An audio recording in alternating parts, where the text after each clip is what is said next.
Hello and welcome to the Wolves Report. I'm Ryan Lester and thank you for joining us for episode 105, where tonight we'll give you our match and player analysis of Wolves' 2-1 defeat to Newcastle United. We'll talk a little bit more about Gary O'Neill. That's certainly spiked an interest in social media and splitting opinions. Take your questions and look ahead to a tough week ahead with Brighton away in the Cup and Aston Villa on Saturday. I'm delighted to have guide me through the show, Nocky back on the show, and Mirror Football's Ben Husband. Nocky, we'll start with you. Dipping into Sunday afternoon's another painful Wolverhampton Wanderers defeat, but your take on Wolves 1, Newcastle 2. It's really difficult to actually do a bit of a synopsis on this because I do think we played really well. I thought defensively it was one of the best defensive performances we put in for quite some time. Mosquera in particular was superb. That's an excellent centre-half performance. We looked good in midfield. I thought Andre brought some real calmness, and his accuracy in possession was absolutely outstanding. His reading of the game, he grew into it really well. And we looked dangerous up front as well. I thought if you take the first 20 minutes out of the game, I felt we actually controlled it relatively well. We were struggling a little bit with Gordon, but then Semedo seemed to get to grips with him after sort of 20, 25 minutes and took him out of the half, really. And we were in control of the game, a goal up, and you kind of thought that if another goal was going to come, it'd be Wolves that got it, and the second goal probably kills the game off. So I can't really blame the players too much. I think my concern is it's our best performance of the season, but it's probably our most damaging defeat. Because when we lost to Chelsea and you ship 6, you can kind of pick the bones out of that. We conceded the same goal 3 times, so you know where the issues are. You can kind of pick it out.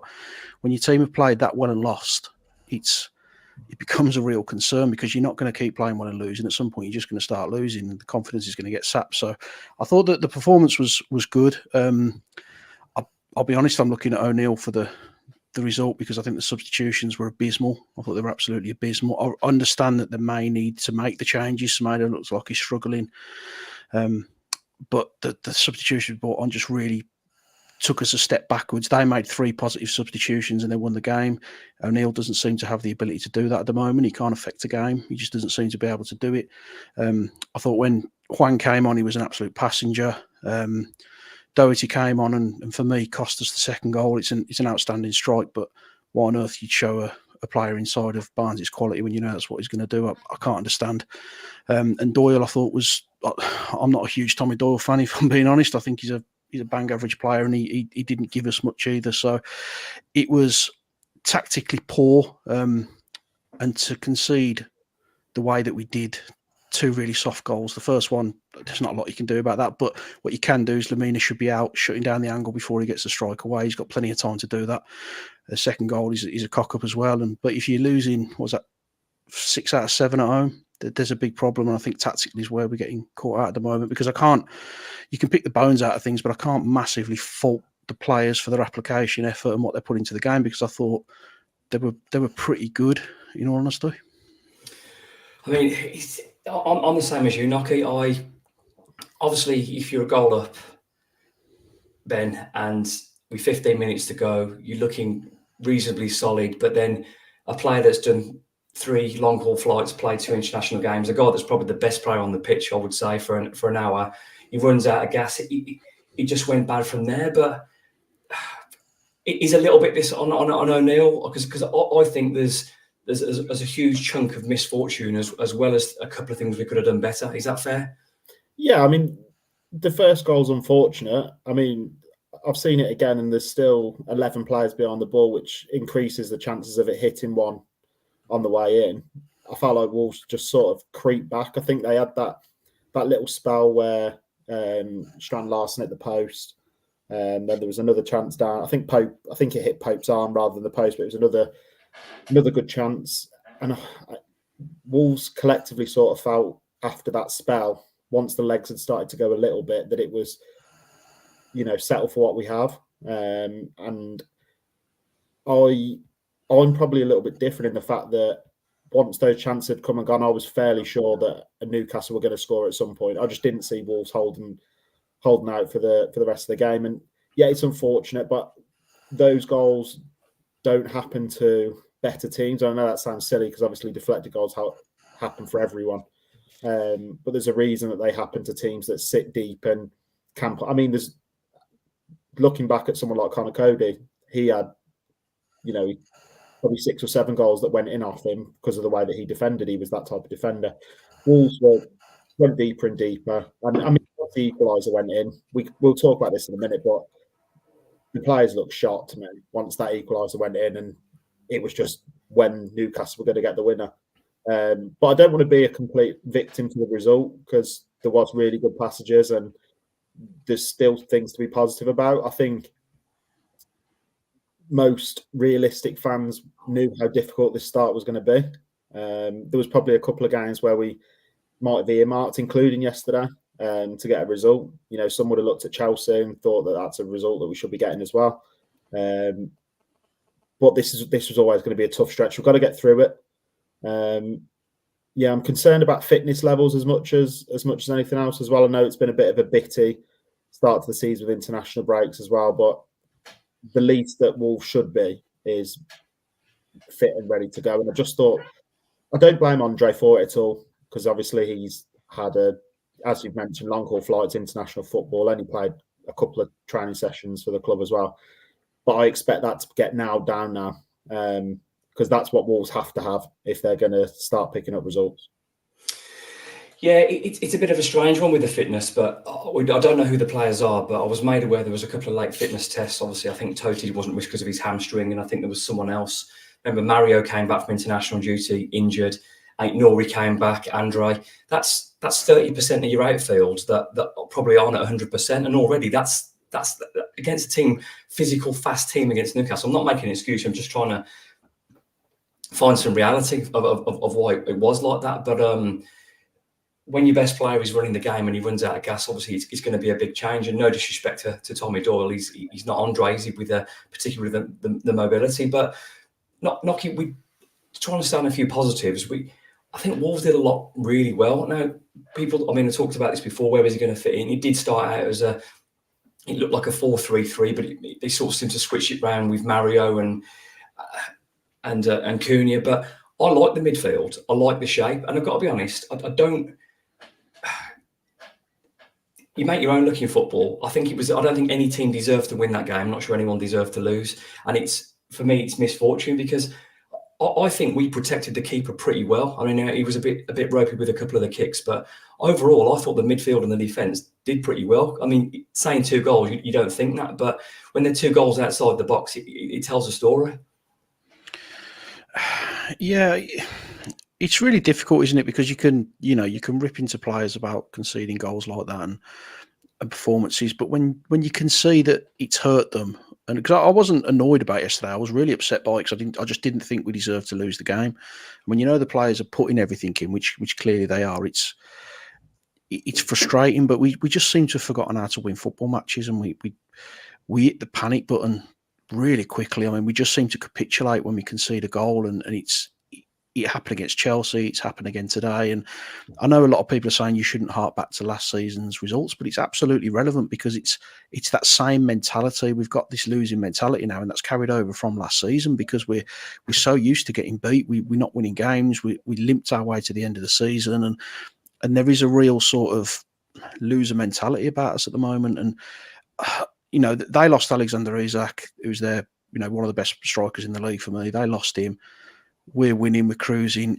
You just shouldn't lose the game from that position, especially conceding 2 goals in, 5-6 minutes. It's just we're just in a real bad spell at the moment. And I understand we've got a really difficult start to the season, and you want to reassess after 10 fixtures, but suddenly you're going into games, your Southamptons and your Brentfords, and they're absolute cup finals, and you've got that added pressure to the game where you cannot afford to do anything but win that football match. And it becomes a really horrible scenario. And I do agree with the fitness as well. We seem to be cooked after about 70-75 minutes. There's no energy levels there, and we just don't seem to adjust when we need to adjust. And you look at the changes that Eddie Howe made, and it did affect the game, and you need your manager and your coaching staff to make those changes. You need to counteract that. You need to do something positive to kind of push them back, even if even if you're moving out from your comfort zone to do it, you just need to do something to stabilise the situation. Because as soon as they got that first, they were going to run us ragged at that point, and they could have scored more after that as well. So it's just disappointing to lose a game that you have actually played well in. I think tactically, Nocky, I'll bring you on this, Ben. I think tactically, what was frustrating for me is in those situations, you see a manager counter and bring on fresh attacking players, so you can exploit them because they're obviously more stretched. Or, for example, you take Bellegarde off, Brother centre back on, go 5-3-2, stink the place out, get the 1-0, bring it home. We didn't really do either of those things. We didn't go more defensive. I mean, we took Beanmore. We didn't play more defensive. We didn't play more attacking. It was very much just sort of keeping it the same. And I think that was, for me, I thought that was tactically frustrating. It's like, well, if we're going to invite a team on and we aren't really interested in going forward, bring another centre back on, because we will them defend. Dawson and Mosquera will deal with crosses all day long. That's fine. Let's make them put crosses in the box and we'll be fine. But we didn't do that, Ben. And I just think, I mean, it's easy hindsight. We've watched the highlights. We've watched hundreds of games of football, thousands of games of football. I just think it was a little bit naive, and I think the manager probably has to take some responsibility. Yeah, I definitely think he has to take responsibility, because at the end of the day, the changes that he made didn't work. If that deflected shot doesn't go in and Newcastle keep pushing and Hwang scores one on the counter, we're all saying what a brilliant and bold substitution it was. They didn't work, and I think what O'Neill's going to have to realise is that the bench is strong enough for him to make changes that can affect games. Like last year, I always felt like he basically just used subs to take players that couldn't run anymore, and like that was the only way that he made subs. Whereas you look at that bench yesterday, I mean, I can't remember a stronger bench that Wolves have had since they've been in the Premier League. And the changes still felt very much like, I'm going to make this change at this time, I'm going to make this change at this time. Almost pre-planned. It was almost like, Andre's going to play this long, Doyle will come on. Semedo's going to play this long, and I'll change the right back. Bellegarde will play 70, then I'll bring Hwang on. There was no sort of like, it didn't look like he was taking the feel of how the game was going. It was just, he had a plan. He wanted to make the subs because he felt that certain players weren't fit enough to last the 90. Whereas, as you say, I think there was a scope for him maybe looking at the game and trying to adapt it. And I think that's what he's going to have to learn quickly as well. Because that bench is good enough that he can make those kinds of subs. But yeah, yesterday just felt very pre-planned. All of his substitutions to me, because when you look at them, you go, okay, yeah, you're bringing on a player to replace another player in that position. But it almost felt like he, as you say, like he'd wrote them down at 3:00 yesterday afternoon, and then handed them to the ref at 4:30 and said, "We'll be making these, so get the board ready."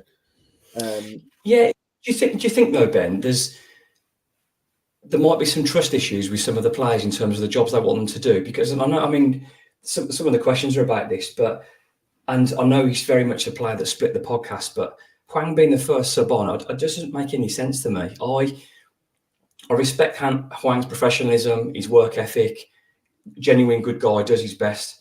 He ain't no left or right winger. Hwang, you're forward in a 2. You want him playing off the shoulder. You want him in and around the penalty spot. That's where he does his best work. Out wide, he's not going to set a goal up. He's not going to score a goal.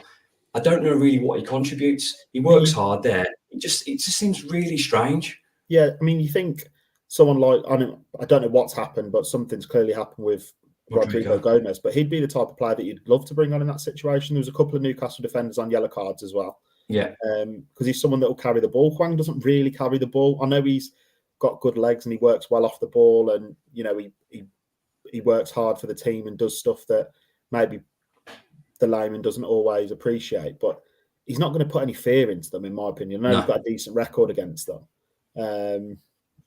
But yeah, that's I would think that someone like Gomez would be a better option than Hwang there. And then if you really want to bring Hwang on, then in my opinion, the only person that he should be coming on for is Strand Larsen, because 100%. He doesn't need to play on the wings now. It doesn't work. What didn't make any more sense is Gedge is naturally a left or right forward, not a 9, and Hwang is more of a better down the middle. Yet they bring them both on out of position. No, I know Gedge came on in the cup he played in the cup and scored a couple of goals. The second one was a great goal, but that didn't seem to really make any sense to me. I'd love to know what's happened to Rodrigo. I hope he starts on in the cup in the week. I hope that happens. And obviously, we can't expect Carlos Forbes to have had a couple of training sessions and then be starting as well. But he did seem naive. He was better than Forbes come on, and he was made more of an impact than Hwang did. I thought he got the ball, he drove, he came forward, he was looking to commit the defenders. Hwang came on, and he just, if he doesn't score, it doesn't affect the game. He's just just a shirt, isn't he? He doesn't impact anything at all. He's just a waste of a substitution for me. Yeah, but by no means is this Hwang's fault at all. No. But if you keep persisting on playing a player that hasn't been in form since Christmas last year and it's September, there's some alarm bells ringing to me. I don't know. I'm not going to be overcritical because if he's asked to play, he's going to play, isn't he? I just think Gary needs to look at other options there. But the other substitution that was made, Nocky, Matt Doherty. Now, I'm going to try and be balanced here, and just taking us back to Arsenal, Matt Doherty was probably one of Wolves' best players that day. He did really well. He was solid. But it's almost a criminal offence that you're playing against a left winger that's predominantly right-footed, that wants to cut in and bend one in the corner. You've got to show him the line. He didn't do that. And I know O'Neill's hung him out to dry. I know there's talk of him being kicked out or this or that. I mean, he's a solid pro. But in terms of Premier League fullbacks, all Premier League fullbacks now are quick. Matt Doherty is not quick. Yeah, I mean, it's a sign of how far we've regressed, I think, the fact that he's still in the team. You know, we're 7 years in. We should have moved past a Matt Doherty. He has been pretty solid for us this season. Putting him up against Harvey Barnes is, it's likely to be a bloodbath because you know what he's going to do. But from Doherty's perspective, he should be experienced enough to know that Barnes is going to want to cut inside. He's going to want to unleash a strike on his right foot. Everyone in the stadium could see what Barnes was going to do, and he just makes almost no effort to track him. It's almost like he skips past him and he sort of shrugs his shoulders. Oh, well, he's gone. It's really poor defending. You just expect a little bit more from him. He's a little, he's more experienced than Barnes. Maybe give him a little nudge, give him a little shove, get a foot in, just make it more difficult for him. He almost just got out of the way, didn't he? And it was just it was disappointing because I do think at Arsenal he played well. I think every time he's played this season, he's given a decent account of himself. But an experienced defender, it was very naive to let him do that. And you've got to know your opposition. We've seen Barnes score that goal at Molineux before for Leicester. A similar goal like that before. He's done it before. We know what he's going to do. Yeah, if a youngster does it, it's a learning experience, isn't it? It's an opportunity to understand that you don't do that. When an experienced pro does it, it's not a lapse in concentration. It's just really poor, unprofessional defending to do that, especially the situation we were in at the time where we're under a bit of pressure. You just, you revert to your defensive shape, you stay strong, you stay in your shape, and you just make sure you see out the next 10, 15 minutes. And if you get a point out of the game, I'd have absolutely took your hand off for that before kickoff. So if that's what you have to do, that's what you have to do. But to just do what he did and just wander off and he was almost pointing him in the direction of where he wanted him to go. It was just awful defending. I mean, the goal Semedo's on the pitch, does it? That goal. Semedo doesn't let that happen. No, absolutely no chance. And Semedo's took some pelters as well, and I think he did a good job. And when you're up against an England international who's going to cause you trouble, and he did get past him a couple of times, but he had the discipline. He had the discipline to get back in, and he really got a foothold of him. If that had been Doherty down that side, we probably would have been 3 down by half time. Well, Howe had to move Gordon away because he wasn't having any joy up against them. Yeah, Semedo did. I mean, I think Newcastle flew at Wolves, and Gordon's pace the way he runs with the ball is fantastic. And it was a bit of a battle that he probably lost in the first 15 minutes. But after that, he got a grips with him, and then a few holding midfielders came back in and put some tackles in on him, and they really managed him well. So credit to Wolves. I mean, I wish Gordon was playing for Wolves, but I think Semedo did well. I mean, is this an alert now as well in terms of using Matt Doherty in Premier League games that are right? But bearing in mind, he was in and out Championship right back. He earned his crust as a wing back where he was allowed a free roll. His best attribute is attacking and getting forward. You can't do that in a forward. I don't think he has the legs to do that, and he certainly can't defend. So, in hindsight, yesterday, are we looking at, well, do you use someone that was right wing back last year that's got lots of pace that can at least follow his man, or is that too attacking, or am I looking into it too much, Ben? Well, I mean, if you're thinking about 5 at the back and Doherty lets Barnes come inside, the right-sided centre-back probably comes in and cuts it off. Mm-hmm. But obviously, when he's in a 4 and he comes inside and there's a lot more room, so it's almost like that's a sort of trait of him being a wing back, because you almost have to surrender that cut inside sometimes when you've got the three central defenders in the middle that it doesn't really matter then, does it, as much, because you've got to get out of jail inside you, whether it was Ryan Bennett, Willie Bolly, or someone like that in the past. I was never fully against the signing, because I thought he added decent depth. I mean, what you're probably finding out is the fact that he's not capable of jumping to the pace of a game. Like, if he was good at Arsenal, he's had, and he can get into the game. But when you come in when Newcastle are on the front foot as well, I think it's just a dangerous sub to make. I don't really know what you do if they're not trusting Lima to come and do that job for 15 minutes. Because that may happen with Lima, to be honest, that he lets Barnes come inside. Like, that wouldn't surprise me if an 18-year-old lets a winger do that. But I wouldn't expect that. I just think if Doherty shows him the line and he gets a cross in, and the gaffer said before, don't let him cut inside. He's done what you've asked him to do. You force him down the line, and then he's got the crossing. He's probably going to do that. But allow him to have the shot. I think it's. I mean, I suppose you could have technically put Rodrigo on. He's played a little bit. That's what I was suggesting, because last season he's a right back.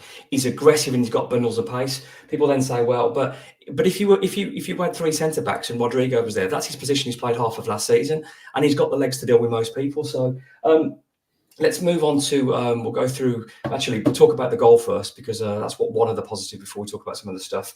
Nocky, it's a great goal. We've won the ball back, a ball down the line. Strand has shown strength and pace to go past Dan Burn. I think Dan Burn, when he opens his legs up, isn't slow, but he's certainly very strong.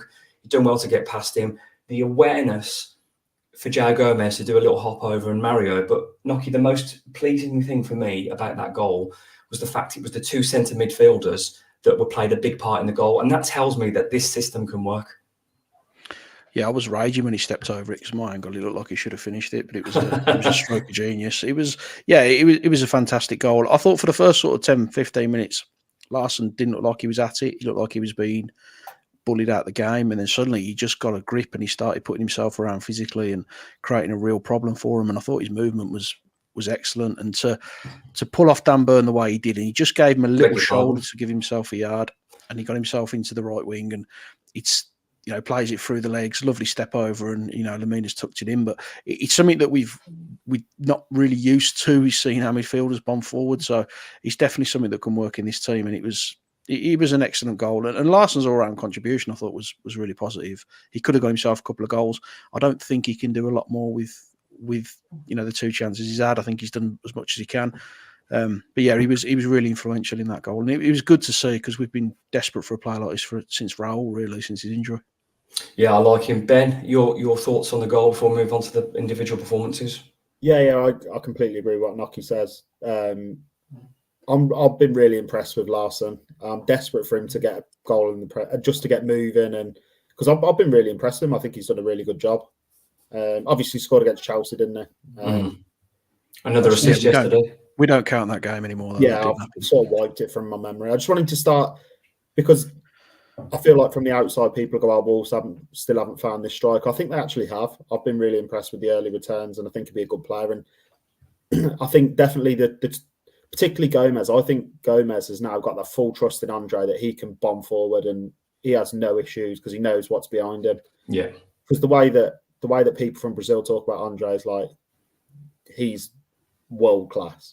Which is incredible, because we love João Gomez, and all the Brazilian journalists say, well, no, he's not. He's all right. Different level. Andre is the player, and if they're saying that, we have got some player in our hands, and I think we'll talk about player performances now. But you are watching episode 105 of the Wall Report with Mirror Football's Ben Husband, Mark Knock, and myself, Ryan Lester. The show always goes out live first. I can see lots of comments on YouTube, Facebook, and Twitter. Get your comments on. We'll get up as many as we can throughout the show. It's a big part of it. What we did last time when we did the player ratings, want you guys to get involved as well. So it's the usual 1 to 10, 0.5s, and if necessary, we'll run through the team. Please join in. I enjoyed seeing your ratings as well. Makes me think a little bit as well. I thought it was, with his hands, a good afternoon, but with his feet, it was a bit tricky for Sam Johnson, Ben. Player performance, analysis and a rating, please. Gosh, I think give him a 6.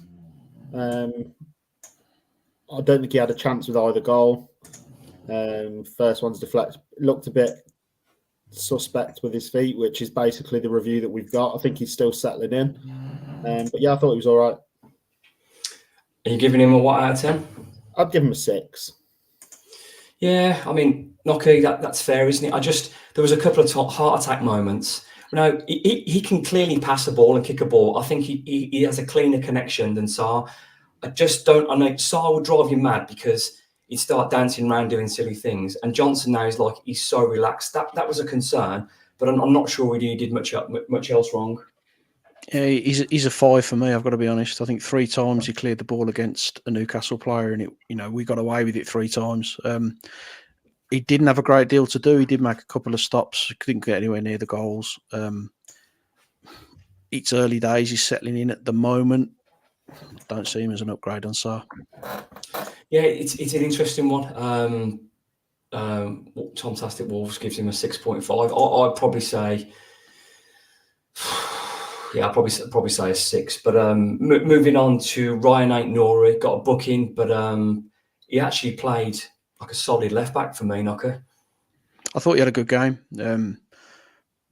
Kept himself disciplined. You're always worried that he's going to wander off and try and take on the entire team and the coaching staff. But he was pretty well behaved. He was disciplined in his role. Did get forward. Did produce some quality. Decent performance. I think he probably sounds a bit high. He's probably about a 7 for me because I don't think he did anything wrong. Ben, I would say Ryan Ait-Nouri, and I've been banging on about this, that if we had the 3 in midfield like we have, you can then afford a left back like Ryan Ait-Nouri to get forward. And I think it worked for him. Wolves didn't get caught out. I don't think they targeted Wolves' left-hand side at all, which is strange considering how much we were butchered against Chelsea. They seem to target the right-hand side when you would think it was the left, but I don't think, as Nocky said, he barely put a foot wrong. Yeah, it'd be about a 7 for me, I think. Thought it was, a pretty solid left back performance. I was pretty happy. Good performance. Yeah, Knock it. Moving on to the other side, Nelson Semedo. Bit of a difficult start to the game, but then I thought it was a good battle, and then he got the better of Gordon as the game went on. Yeah, I thought it was a good performance. I think things went wrong when he went off, didn't it? So it was a marker of how well he played. It was difficult for him. I think Gordon gave him a little bit of a run around for the first 10, but I've got no issue with that because he adapted and he got himself into a better position, called for a little bit more support from Mosquera, and I thought he played him really well. So he's probably a 7, maybe even an 8, but it's the fact that he had to go off and that's where it went wrong. So I'll probably give him a 7. Yeah, I'm a big fan of Nelson Semedo. I think he did. I think he did well. I think both the fullbacks at least a 7, which is strange conceding 2, but I don't really think that they did a lot. Either of them did a lot wrong. No. Ben, moving on to the centre backs, the man back in favour, and I think Wolves just looked far more balanced with Craig Dawson in the side. Yeah, definitely. I mean, you can see it. Not just Mosquera. I think Ait-Nouri looks more settled. I think everyone just looks a lot more calm. He's just still a really good player when he's fully fit. I don't think he was fully fit for a lot of the second half of last season when he came in and came out struggling with his groin. Yeah, I think he looks fit and still looks like he can contribute. He'd be a 7.5. I thought the 2 centre defenders were really good. It'd be 7.5 for me. Yeah, played really well. Nocky, someone that we talked about a lot pre-season, we had a lot of concerns about, and I know it sort of split the group on the debate on the group chat, but I am really starting to like the look of Yerson Mosquera. He's a little bit horrible. Well, he's more than a little bit horrible. He's fast. He's strong. He wins his headers. I'm a big fan of Yerson. I think there's more to come. Yeah, I really like him. I know a lot of people probably had Andre as man of the match. For me, I think it was Mosquera because I thought he was really disciplined in that position. And there was one moment, I think it was in the first half, where Gordon got away and he just took him out of the game and just rolled the ball out of play. He was a real disciplined, good performance. He didn't get caught out of position. Made a couple of real fierce tackles on the halfway line. It was, I really like the look of him. He's settling in. He seems to be developing. He has got a little bit of horrible about him, which obviously I like. And for me, I think he was probably an 8 out of 10 for me because I thought it was a real strong, man of the match performance. Didn't deserve to be on the losing team. Yeah, I thought Yurson's great, and I was always concerned that when someone starts off in America, no disrespect to that league, but when a player's playing in the Spanish league and they're desperate to keep him, you're thinking, well, what's going on here? And he even played fullback, but steady on the ball. But I mean, we're not expecting a polished ball spraying centre back, but as a defender, physically, pace. I'm a big fan. I think there's more to come. So yeah, he looks settled then, and he looks like someone that's.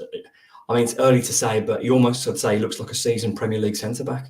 Yeah, I think Wolves have got one. To be honest, I think he's going to be a very, very good Premier League defender. I think there'll be mistakes this year, purely because he's still, learning his craft. I think he's brilliant. Thought he was excellent yesterday, and I don't know how high you can go because you did still lose a game, so it's daft when you start. I think he was at least an 8, maybe an 8.5. If we're talking about that Wolves didn't deserve to walk off the pitch as losers as the team, him and Andre would be the two that definitely didn't deserve to lose the game.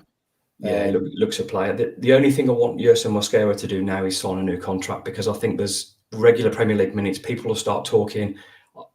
I think they'd be silly not to get something sorted quickly as well. Yeah, I think that deal needs to happen quickly, because he looks like something. I don't mean this disrespectfully to Dawson or to Kilman, but he looks like a modern Premier League centre defender.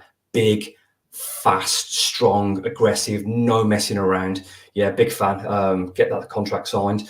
Noki, moving on to Wolves goal scorer Mario Lemina. 2 positions he played. He almost played I'd say he was almost sort of playing right-hand side, and then sometimes as a 10, mixed it up a little bit. Yeah, again, a good performance. I think having Andre and Gomez allowed him to kind of go where he wanted, really, and he supported the attack well. Got into a really good position. I know it's a tap in, but he has to be there to tap it in. So good performance. My only kind of negative on him was the first goal. I think he should have been barrowing out to try and block that as opposed to ambling towards it. So on that basis, I'll give him a 7. Yeah, I mean, love him to bits. It's hard to be critical, but yeah, he's, for someone who's tenacious, he probably could have squeezed him a little bit more. Ben, moving on to Joe Gomez, a little bit more advanced this week as well. Yeah, I think of the 3, and I thought the 3 were all pretty good. I'd say that Gomez was probably the quietest of the 3. Yeah, definitely. But by no means poor. No, not at all. But if we're, I would have Lemina around a 7. So on that basis, I probably need to go a little bit lower. I think as a 3, I think they're still getting used to what they're going to have to do and their roles in that 3. And I think it's going to bring the best out of Gomez, because I think we've sort of our thoughts on him are that he has to be this sort of holding defensive midfielder. I'm not sure he's actually got the discipline to do that. And I think having Andre behind him who has got that, and just letting him be more of that midfielder we saw away at Tottenham, that can drive forward, and that's a really nice bit of skill in the box as well. He's kept his head, and he has looked cool in the box when he gets there. He just hasn't had the opportunity to do it. So I think I'd give him 6.5, purely on the basis that I think Lemina was about a 7, and I think Gomez was slightly quieter. On the comments, Tom is upset with Joe. It's cost him on his bet builder. I reckon he's certainly betting to get a booking, which he usually does, but unlucky Tom. Yeah, I think, as you're mentioning, if he knows he's got Andre behind him, Joe Gomez has got some engine on him. But I also think as well, in some games when he's not bombing forward, as I mentioned at the start of the player ratings, if he can tuck in to the space that Aït-Nouri leaves, Wolves have got some real options there, whether he can get forward himself or protect others, because obviously we want Ryan Aït-Nouri involved as much as we can higher up the pitch. But yeah, really good. Noki, moving on to probably Wolves' man of the match. I know you mentioned Yerson Mosquera, but Andre, 40 passes made, 40 passes completed. Sorry, attempted, 40 completed. A good old-fashioned reducer on the saw, which I'm sure was your favourite moment, and probably as good as Wolves' debut as I've seen in a very long time. Very good performance. He does the simple stuff and he does it very well, but he's also got a bit of quality as well. There was a moment where he pirouetted away from 2 players and just brought the ball upfield for us, and he just looks Brazilian, doesn't he? They've always had good players in that position, and he certainly fits into that mould. He's very, very disciplined. He doesn't try to overplay, which is why he doesn't give the ball away. He's always looking for the right ball to play. You know, I mean, I don't care if you do play for Brazil; it's still going to be a nerve-wracking experience coming into a new country, playing for a new team with a new fan base. But I thought, as far as home debuts go, that's one of the best I've seen. He was incredibly disciplined, really did affect the game, and again, he didn't deserve to lose the match, but I think he can be really proud of his performance. Ben, a steal at £20 million already? Yeah, Ridiculous price. away from his performance yesterday, I just love his attitude. The fact that, he signed on the Friday, was happy to then come off the bench on Saturday when he quite easily could have said, look, I've just come to the country, don't know the players, not trained. So, and then he's happy to do that. And then he's gone away on international duty. He only had a few days back. He's come in and put in that kind of performance. I just think it's a really good sign of the character he is as well. And I know he's been playing in Brazil, so he's up to the speed a little bit, but I just can't speak highly enough about how impressive that was yesterday. I mean, he was the best Brazilian midfielder on display, and Newcastle have got two really, really good ones. Yeah, Joe Linton, he's a good player, and I mean, well, the other Brazilian they're talking about is a £100 million footballer. So what does that say for Andre? Yeah, I think he looks a wonderful player, and they're just going to have to work out how to get the best out of all three of them. But I think it's a good problem to have. I think it's a really good problem to have, and I'm excited to see what he can do when he actually settles in and gets going. It's annoying that there's another international break in what feels like about 20 minutes, because I really want a good period now where this team can get together and start changing the mentality, because that's going to be the most important thing. They need to win a game somehow and then go from there. But I think he's going to be a massive part of this squad. Yeah, massive. How about an early call, Andre Player of the Season come the end of May? It would not surprise me if that's your debut and you're knackered. So yeah, excellent. Nocky Jean-Ric Bellegarde, fantastic goal at Forest. Good run in the first half. Little bit quiet in the second half, but as we mentioned off air before, did quite a lot of good work without the ball as opposed to with the ball. I thought he had a good game. He supported the attack, but also I think he supported the defence. He was physical, he was taking people on, he was getting into space and affecting the play. So he hasn't really been mentioned, but I thought in the first half he was, in particular, he's probably one of our outstanding players. I thought he had a really good game. So yeah, obviously it didn't end the way we wanted it to, but I don't think that's for any fault of him. So probably a 6 or 7 for me. Ben, moving on to Matheus Cunha. I thought he did okay, but I thought it was one of his quieter games for Wolves. Yeah. He wasn't quite at his influential best. I think that's the biggest concern about the new shape, is how much are we going to take away from him? Because if Wolves are to do well this season, it's going to be based pretty heavily on what he can do for us going forward. It's a big change for everyone, so I'm not going to judge it too harshly. And, if Nick Pope doesn't pull out a brilliant save in the last minute, he scored a worldie equaliser in the last minute, and we're all talking about the game very differently. It's difficult to do these ratings because, we've give everyone I don't think we've give a score less than 6, but the starting 11... that reflects the performance, because I don't think we played badly at all. But the starting 11 are all, in my opinion, are all 6 and above, because the game wasn't lost from the starting 11. So I think Cunha would be a 6 for me. I thought he was, just because of how good he is, he wasn't at his usual standards. Yeah, he set the bar high, hasn't he, for himself? Yeah, so. He's a ridiculous player. So the 6 is more the fact that he's so good than he was particularly bad or quiet yesterday. Yeah, fair. Nocky, last but not least, moving on to Jorgen Strand Larsen. Probably his best game for Wolves, I'd say. I know he hasn't had many, but I thought it was a real good centre forwards performance. He was pulling players out of position. He was staying central when he needed to, playing other people in, winning flick-ons as well, which is something that we've been badly lacking, is someone to just get it there and flick the ball on and hold possession for us. Got an assist for the goal as well. So really good performance. Probably another one that didn't deserve to lose. And I think there's the majority of the team you could probably put in that bracket. But I think he's about an 8 for me, because he did really affect the game. And he was unlucky as well. He could have had a goal or 2. Yeah, I think when he found his feet in the game, I think Wolves clicked in. I thought he got bullied a bit the first 15, 20 minutes. But then I think he found his wind and his strength, and then his confidence, obviously, setting up the goal. I thought it took him a while to settle. But as soon as it started sticking to him, I think then it allowed Wolves to play a bit more and get into the game. So yeah, quiet start, but Dan Burn's an absolute monster, and if you're winning a physical battle and pushing it past him, regardless of what you think of Dan Burn, he's a proper stopper. So if you win a physical battle there and getting the assist in, yeah, fair play. And I think, as mentioned before, I think that relationship between Cunha and Strand then will come good as the season goes on. Yeah, definitely. And I'm almost more impressed with his performance considering that he struggled to start with, because I think that there could be a tendency to go, whoa, don't really fancy this one today. Big boys, yeah. It's going to be hard. It's going to be horrible. And I think just having that time to then get into your work and perform as well as he did for the 40 minutes that Wolves dominated the game from about 25 to about 65. And Newcastle couldn't stop him. He was almost undefendable. And if he'd have scored, you'd pretty much say it's like the perfect number 9 performance, really. And he was very unlucky not to score. I thought the header was really smart. It's a good save. And then his effort to hit the post was good. I think, it might come back to bite me. I think the way you watch him, I think you can chalk him up for 10 goals in the Premier League, I think, just because he finds himself in the right positions. There's a reason that he's had this many chances already. Yeah. I think he's going to be a really good player.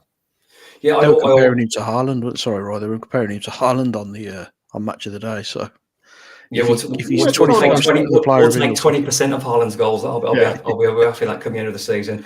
What I always say this, and I think it applies at any level of football. I worry about a number 9 when you stop getting chances. That's when you worry about your 9. Yeah. If your 9, he's getting his headers, he was desperately lucky at Arsenal, got the goal v Chelsea, got an assist on Sunday. If you keep getting in those positions, the assists and the goals will keep coming. For me, he looks very confident. And like you said, Ben, after a tough start, he brushed it off, he kept going, he believed, and he played a big part in that performance. So, yeah, good player. There's a few people mentioning the manager to do a rating, and I think we did that last time, and I think that we should. Is it Gary's fault that Matt Doherty is his only option at right back? I'm not sure that the Hwang sub made any difference to the game in particular, but equally, you look back now and think, well, I'm more disappointed that we didn't change the shape. If we're tucking in, bring a centre back on, make it disgusting, hold what you have and go from there. So I think it was a bit naive what he did. There's a little bit of unluck as well. So I'm going to give Gary a 4.5. Ben? I think he got his starting 11 bang on. So we have to weigh that into the marking. But I think he got everything wrong in the game that he could have, really. I thought all of his decisions weren't the correct ones. There's been a lot of discussion about what he said after the game in terms of being the underdogs and stuff. I think that seeped into what he was trying to do in the second half as well. And like you said, if he was going to be like that, then change the shape and put another defender on. He neither did one thing or the other. I would give him I'd be a little harsher and probably give him a 3.5. Just because if you're going to knock down, if you start on about a 6 and then his team 11 getting up to a 7, then I think every sub was wrong, so we'll knock a point off for those, and I think about a 3.5. Ben Husband with the body blows, Knocky. He's a 2 for me, purely on the base. Good God. On the basis that when you're under pressure, he could have gone to a 3 at the back. If he goes to a 3 at the back, when Barnes cuts inside, potentially there's another centre back to cut off that run. As Ben mentioned, yeah. I think when we're under pressure, he didn't adjust properly to the game. Howe made substitutions to affect the game. O'Neill didn't. And I think when you look at the player ratings, how good all the players were and the ratings that we've given them, no one's gone below a 5.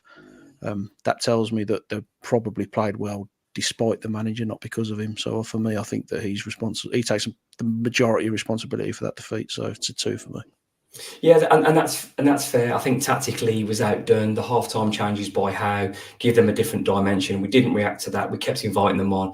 We could see after an hour what was coming, and yet we let the goal happen before we really did anything. So that's disappointing. I can understand. I mean, the comments were frustrating about a side finishing above, but we are talking about someone that's just had their heart broken with the rest of us, and sometimes emotion slips out and you say things. So I'm not going to pin into the board for that. Yeah, I don't really have a problem, because at the end of the day, Newcastle should be and will finish ahead of Wolves this season. Like if we're being honest, that win, I know it's still really early, it put them to third. They've not even played well in any of the games, really. They're a good side. I think Howe's a decent manager. I'm never going to go good on Howe, but I've got to decent now, which is a big step up to where I've been before. But yeah, it's more the fact that his substitutions matched what he said. I don't care if he thinks that, but just don't make the subs with that in mind as well. Do you not think, though, that unless you are going to stink the place out? Sorry, Noko. So do you not think that that's half of the problem, though, is that kind of mentality? When he's coming out and saying that, you know, they're a better team than us, they're going to finish below us. We're not full of, you know, this isn't a plucky League One team going to Man United in the FA Cup. This is a team with the Brazilian midfield starting, the Brazilian striker, full of internationals who are getting rave reviews and plaudits. When your manager comes out and says, well, you know, they're better than us. And he's not the first time he's done it either. He always comes out and talks about other teams' budgets and the quality they've got. When you're feeding that kind of message across, that's going to feed into the players, and you're providing a culture of this kind of defeatist mentality before you even get on the pitch. So I think that he's got to be more careful with his words, and the attitude of the manager is going to reflect on the pitch, and he's kind of pushing that narrative that we're plucky underdogs, and we're not. We're an established Premier League team dripping in internationals. I was furious with those comments. I thought it was really unprofessional. Read out what you sent to me on WhatsApp, Noko. Actually, don't do that. I sent you on WhatsApp, to be fair. But I just thought it was a real. I don't expect that from my manager. I think that my manager should be out there saying, we lost the game, we're frustrated, we lost it because of 2 mistakes. We were better than them for the majority of the game. We more than competed with them. We took the game to them, and we should have took the game away from them. There's individual errors we'll work on. I don't want to hear him coming out and telling me that, you know, they're better than us. That's pathetic as far as I'm concerned. Rightly or wrongly, in my opinion, he's still got his arse in his hands about how the summer window's gone. And I think he's struggling to get over it. Unfortunately, this is now his team, and it's a good team, which is what we loved about him when he first came in, is the fact that he was, you know, Lopetegui had spent all that time saying that this was a team that was going to get relegated, and O'Neill came in and seemed to have a different mindset. And the team's better now than it was when he came. So he was either lying then or he's lying now. But I don't have a massive issue. I think it's difficult to do those interviews when you've just finished a game. In the way that it finished as well. I don't think he chose his words well, but I'm not going to completely hammer him. But at some point, this is now his team, and I think there has to be a point where he goes, right, okay, let's forget this summer. It was annoying. You know, as fans, we weren't particularly impressed with the way it's gone, but this is the team now. So he either wants to conduct himself in a way that's going to bring positivity, because this is going to get tough. This is going to get rougher as well, because these fixtures don't get any easier. It's going to get rough, and we need some positivity that's maybe coming, even if it's not from results. I don't know. It's difficult. I think he got it wrong with what he said. I don't have a massive problem with it, but just go and win some games, really. Yeah, absolutely. I just think you've been in amongst it, as well, not way more than I have, but when you see people after a game and they're emotional, if they're happy or they're sad, imagine us trying to conduct an interview. You've got all that going on. It's a lot, isn't it? So I'm not going to hang him out to dry for that, but we have talked about him a little, so let's carry on talking about him. There's people who are already saying, well, I don't think he's up to it. But this time last year, Noki, we had the same conversation, and then we went on a fantastic run until our players ran out. Me personally, I think he's still got credit in the bank. I don't see how we do better than Gary O'Neill at the moment. He's shown me at times what Wolves are capable of, like the second half of the first half v Chelsea, the first half of the second half against Arsenal. There's been good patches. Now he's got to go and get a result, but I think it's a little bit early to be calling for the manager yet, Knocker. I mean, I'm still with him on the basis that I don't think there's anyone else that, with our ambition or lack of, that we're going to really entice. There'd be loads of applicants for the Wolves job if it came up, but in terms of someone who would improve us with what we've got available, with the salary, with the future planning, with what's on the table, I don't really think we could improve on him. I've got to be honest, that as much as, you know, you should never go back, I think a Nuno in this team takes us up the league very quickly. I think that there's managers out there who could affect it, but I don't think we'd ever be in the market to do that. So I think I'll get your point. It is very early, but when does it not become early? Because if we lose to Villa, which I think we probably will, we then got Liverpool, so then it becomes 1 win in 17. So at one point it goes from being too early to you've left it too late. Well, yeah, exactly that comment. You've left it too late, and you don't want to be going into, you know, I think there's a very real possibility we're in November without a win, and at that point you kind of almost feel like you're in the last knockings, aren't you? I mean, we bought Lopetegui in to save us last time. You can't rely on that again because we're not going to have that kind of budget to throw at it at Christmas. So at the moment, I think he's okay. If we go and get a bit of a panning off the Villa, and then, you know, your home results then becomes 7 defeats out of 8 when you play Liverpool, you're going to get to a point where they're going to have to look at it, because it's the record speaks for itself. You know, if we don't win in the next 3, I think it's 1 win in 17 games. I'm not sure any manager in world football survives that. So at some point, there's got to be a question asked. Yeah, I know we've talked about this as well, but I'm reluctant to bring in last season's results and merge them with this season, because that was then and this is different with different players, and a tough start to the season. I know what you're saying, Nocky, and it's just, you know, I love stats myself and I love numbers, but I think it's easy to look at that. I'm looking at this season and I've still seen lots of positives. I saw lots of positives on Sunday, and I don't think Wolves deserve to lose. Fair enough. You know what? You don't always get what you deserve in football, because that's the game and that's why we love it. I still think there's plenty to come. Ben, where are you on this situation? And as Still With Us says, we just need Gary to have a moment of clarity. And unfortunately, I think there'll be more pain before we're smiling again. But I still think Gary's the man to take us forward. So I completely agree that I don't see a lot of point in tagging on the end of last season, because that was a team that was out on its feet, and there's been new additions and it's a different team, etc., etc. However, if Gary O'Neill is bruised too badly by this run, which I think there's potential for, and I think he's definitely got more prickly in the last 5 or 6 months than he has been previously. And, you know, the comments yesterday, and he needs to show that this isn't 17 games worth of form, and that this is a really tough start to a new season. And it shouldn't be as much like it feels like the sky's falling in, and it feels very negative. And if I personally think if O'Neill loses the positivity that he gave to the squad from Lopetegui, and look, that's a big thing as well. How long does that feel good factor last? You know, they had a manager that didn't seem to be getting, you know, that wasn't overly positive, and a new positive manager came in and they had that immediate bump. What happens when he's then got to raise it himself, which is what we're going to see now. I can't take the first half against Chelsea as a positive, because we saw what was coming and he let it happen. So for me, the second half erases anything good from the first half. Fair. Because it was so tactically poor in the second half that's irrelevant for me. It's going to get tough for him. He's got to stay positive, and because that's going to be the issue. I personally don't think he should be at risk yet. It's going to get, as I've said about 5 times, it's going to get really dicey though.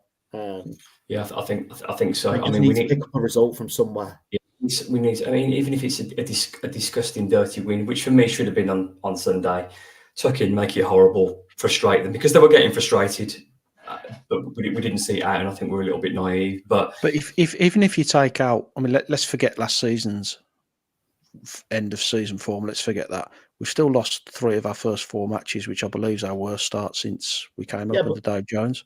So you've still got, whichever way you look at it, and yes, the fixtures are difficult, but we're in the Premier League. There's no easy wins. There's no Luton in this league. There's no Sheffield United in this league.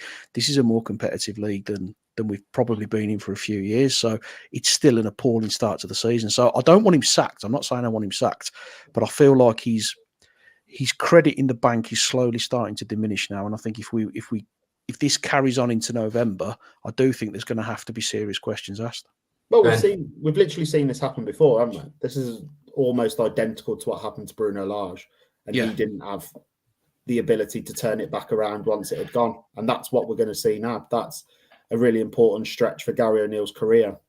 And like, that might sound huge, but this is a big job for him. It's a really important 6 weeks. And I'm still backing him that he will get some results. Because look, what have we been speaking about for the last 55 minutes? That, you know, aside from the substitutions weren't great, that's still a good team. And they've still got some really good players, and they'll pick up results. There's no way that you could watch that game on Sunday and say that all relegation two teams was getting relegated. For me, that's just inconceivable that could happen to that team. They'll pick up enough points, but it depends what our aspirations are. Yeah, I agree, and I can understand what everyone's saying. People get frustrated. I know people get passionate after the match, and I know people, as I've talked about, bringing the numbers into last year. With the players he's got available, I know you talk about the second half of Chelsea raised the first half, but there's been some good moments in the Gary O'Neill. There's been some fantastic performances when tactically he's got it bang on. He's just not been doing that recently. You don't just turn into a bad or negative manager. We tried a new formation on Saturday, and for 75 minutes, yes, the game's 90, but for 75 minutes it worked. And for a lot of that, Wolves were in control. Even though without the ball, they were in control of it. So I'm way off getting rid of Gary O'Neill. I may feel a bit different at 5 o'clock on Saturday afternoon when I'm in the away end at Villa Park, but I'm a long way off that. This is episode 105 of the Wolves Report. Ben Husband, Mark Knock, and myself, Ryan Lester. We've done 56 minutes. I had an absolute bundle load of questions, but I'm just not going to have time to do them. So thank you so much. I will try and spend more time on doing the questions next time around. There's been some fantastic ones about the atmosphere, about ticketing, about the empty seats, all relevant points. But I try and keep it roughly to an hour because it's bedtime for Nocky and I can't afford Ben's overtime. Moving on to 2 games this week, Ben. Brighton away. On Sky Plus or whatever it's called these days. I think every League Cup game is in the week. I think Wolves will take a lot to Brighton, but I think, as Gary mentioned, it's got to be 11 changes, hasn't it? I wouldn't mind winning a game, if I'm honest. Sounds silly, but... But imagine playing your first team and losing to Brighton's reserves. Yeah, but... Lucky loves it. You can see it coming, can't you? Stinks. Well, yeah, potentially. Yeah. I don't know. They're not fit. They're not particularly match fit, so I don't think there's a match. He will make 11 changes, obviously, and then we get knocked out of the League Cup, and then I wouldn't mind us having a go, to be honest. And I know it's Villa at the weekend and stuff. I wouldn't mind us playing a few starters because you get past Brighton and you get into the next round, and suddenly you're quite far in this tournament. It doesn't take long to get to the last stages of it. It doesn't at all. I mean, I scrubbed the team out roughly, Nocky. I tried to make 11 changes and it seems quite attacking. So Doherty will have to go left back because I've got no one else. Next to him making his Wolves debut, Mepiu, or whatever you say his name, Santiago Bueno, Pedro Lima, Sarr, Doyle Holding, Sarabia and Geddes as your attacking midfielders, Carlos Forbes, Rodrigo Gomez and Hwang. That's not a bad team on paper, is it, Knocker? I mean, the midfield's probably going to get run through because there's pretty much 5 forwards, but rock and roll cut football, baby. Yeah, I'd leave every first teamer at home. I wouldn't bring any of them. I really wouldn't. I love cup competitions. I'd love to see Wolves win one, but this is not the season to try and take it on. So I'd bin it off entirely. I'd refund everyone's tickets and tell them not to travel and just. Thanks, Knocker. Really looking forward to Wednesday. Just don't bother with it. I don't think it's a game we can afford to take on. I think you bin it off. Rest everyone. Everyone stays at home. I wouldn't even send the manager. Just leave everyone at home. That's the spirit, Knocker. Let's bump out of it and focus on the one that actually that does matter. And I know people will travel and they want to have a run in the cup. But just close the podcast, Knocker. Let's just forget it all. We can't win the competition. We're not going to go far in it. We're not good enough to go Absolutely far. Clipping that when we're at Wembley in March. Buzzing. Well, bottom of the league and at Wembley, I'll take that. Ben, it's got to be 11 changes, hasn't it, as I mentioned then. I mean, I don't think I want to risk anybody. Villa's, I mean, the league at the moment, I mean, I want to run as well, Ben, and I'd love to win the cup and go deep. And we went out to Forest in the quarterfinal 2 or 3 years ago. That was annoying. We should have got a penalty in that game, and that was frustrating. We've had the heartbreak of the FA Cup semi-final. I want another taste of that. But equally, 1 point after 4 games in the Premier League, you're going to a local derby. I'm not sure I'm prepared to risk any of those players. Hands up, then. Ben wants his cake and he wants to eat it. I want to beat Brighton. I want to beat Villa. Maybe I'm, a 32-year-old in a 70-year-old's body, but it's only 3 games in a week. Is it that bad? We're blowing after 70 minutes. We can't. Yeah, mate. We were cooked on Sunday, mate, and that's a day's less rest before the Villa game as well. I'm not saying that it needs to be the full team, but I don't think you need to be playing Geddes in a midfield 3. I think there can be one starter. Let's just try and win a game. We've beat Burnley. That'd be great. We've won 1 game in the last 5 months. What a glorious night at Molyneux it was. Luton. That was dross. Beat Luton and Burnley in the last 6 months. We only just won both of them and all. Yeah. Moving on to Saturday, which Ben doesn't care about because he wants to win the cup. Ben, are we going the same 11 again? Is he going to be tempted to do something different at Villa? Again, I like the shape on Saturday. I thought we did okay. We went through the player ratings. Nobody played badly. So do we do the same again, but act a little bit differently with the subs? I think on Wednesday, if any of those it pretty much dictates who's going to play on Saturday, doesn't it? He pretty much does that, and then you see if anyone comes off after an hour. That's that. But is it the same again, Ben? Yeah, it'd be the same 11 for me. We should be winning pretty easily as well because Villa have got to play a game in midweek, which we know it's impossible to play 3 games in 7 days. So we should. He's done us, Knocker. Absolutely done us. It's all right if you've got a squad. Yeah, because reading through that, our squad's tin pot. He's done us here, mate. Ben's not coming on again. It'll be the same 11. Who invited him? Knocker, again, I don't think it's a bad performance. I actually think because Villa play such a high lineup, particularly at Villa Park, they will give you opportunities. I think they'll cause an equal threat to Newcastle because obviously Duran's flying. Ollie Watkins, they've got some players that can do some damage. But equally, I think they'll play higher up than Newcastle, and that ball in behind will be on. I'm not saying Wolves will take the chance, but with the way that they play, I mean, you saw Everton. I think Calvert-Lewin 2 1-on-1s with the keeper. If Calvert-Lewin can break the lines, I'm sure Strand Larson and Cunha can. Yes, same 11, same squad for me. Doc and Huang can carry the bags, and the rest of them can be involved in the team. My only fear is that Emre's a bit of a tactical magician, and O'Neill's a bit of a saucepan at the minute, so I don't know how we're going to. I don't think them 2 up against each other is going to go particularly well for us. But my only hope is that Villa have got a game midweek. It's a big emotional game because they're in the Champions League, because they showed some real ambition when they came up, and I think you hope that's taken the wind out of their sails a little bit, and it's a little bit of a damp squid playing against Wolves in a few days. So that's what I'm kind of hanging my hat on. Although I think we'll get beat. Take that then. Yes, so definitely a mix. I mean, Nocky, I thought Tyler was the miserable one, but my God, have you taken over tonight? I'm still not over yesterday. I'm 42 years old, and I'm like a petulant child. I'm absolutely raging that we lost. No shit, mate. Utter misery. Tyler is going to be so proud of you after this performance. I took my 10-year-old son, and honestly, some of the language... You've not spoke to him since. I was so proud of him. There were some words he used that I didn't even know, so... I don't believe that for a second. Gentlemen, last but not least, predictions. We'll start off with Brighton. Ben, Wolves v Brighton on Wednesday night, I think. 2-1 Wolves. Cunha with 2, yeah? Nah. Pedro Lima will score 1. Good God. Goal scoring right backs, who'd have thought it? Nocky? I've actually got a sneaky for Brighton. Oh, here we go. How can you say all that and then decide that we're winning? Even with 400 changes, I've still got a little bit of a sneaky. I've got a feeling we're going to win it on penalties. I think 1-1 and we win on penalties. Pedro Lima with the winner. Oh, that stinks. You two absolutely stink the place out. And to the real business, what Ben's not interested in, Aston Villa v Wolverhampton Wanderers. Ben Husband, your prediction, please. Aston Villa 1. Wolves 3. Podcasting in absolute tatters. It's the last. What's ever happened podcast. to the show in the last 5 minutes? Imagine, and mind you, Who it scored would be very. the first goal, Ben? Cunha, penalty. It'd be very Wolves, wouldn't it, to lose the games we've lost and go whoop Villa.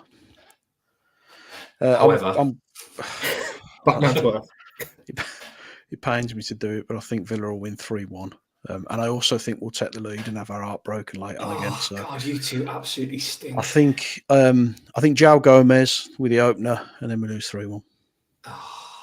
I could also see that happening. In fairness, now you said that. I've never wanted you to be right more in my life, mate.